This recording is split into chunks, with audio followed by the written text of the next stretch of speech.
আমি আপনাদেরকে আমার হবিগঞ্জ মাধবপুর এবং চুনারঘাট আমার এলাকা, আমি ওই জায়গার এমপি। আমার এখানে 2টা রিজার্ভ ফরেস্ট আছে, রেমা কালেঙ্গা, সাতছড়ি। আমার এলাকায় 24টা চা বাগান আছে। আমার এলাকায় প্রায় 100-র মতো ইন্ডাস্ট্রি আছে। আমি দাওয়াত দিয়ে যাচ্ছি আপনাদেরকে, আপনারা পঞ্চগড়ের তেতুলিয়া এই উপজেলার যে মানুষই যাবেন, শুধু চেয়ারম্যান রে অথবা এমপি সাহেব রে খালি বইলে গেলেই হবে। আপনারা যে যে যাবেন গিয়ে এইখানে যত বিপদ আপদ যা আছে, যদি কিচ্ছু না থাকে আমার নামে খাইয়ে পড়ে চলে আসবেন, কেউ আপনাদের কাজ করবে না। খালি বলবেন এই আবার টাকা খুঁজো কেন, আমি ব্যারিস্টারের লোক। এইখানে কেমনে একটা লোক আপনাদের কাজ করবে না। আমি 1 বছরের তাই সময় নিছি, 1 বছর পরে দেখবেন আমার এলাকার আমি কিভাবে সাজাই দেই।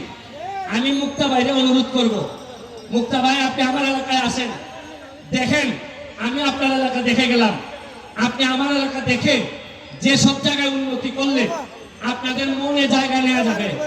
আমরা যারা এমপি আছি তারা হয়তো আর কিছুদিন পরে এমপি নাও থাকতে পারি, কিন্তু আমাদের কাজ হলো আপনাদের হৃদয়ে বসবাস করা, বাকি জীবন মৃত্যুর আগ পর্যন্ত যাতে সম্মানের সাথে পৃথিবী থেকে বিদায় নিতে পারি, এইটাই আমাদের সকলের ইচ্ছা।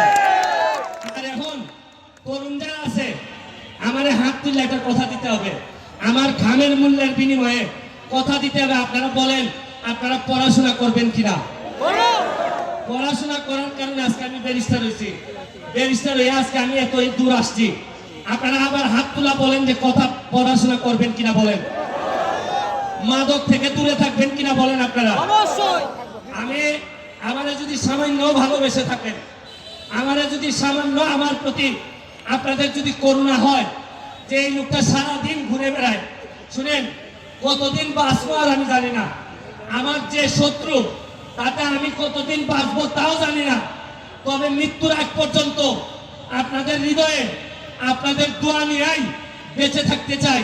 আর আমরা এখানে যারা আছি তারা কথা দিছি এমপি শপথ নেওয়ার পর যে জন্মস্থান হয় সে বাংলাবান্ধা হোক, তেতুলিয়া হোক, পঞ্চগড় হোক,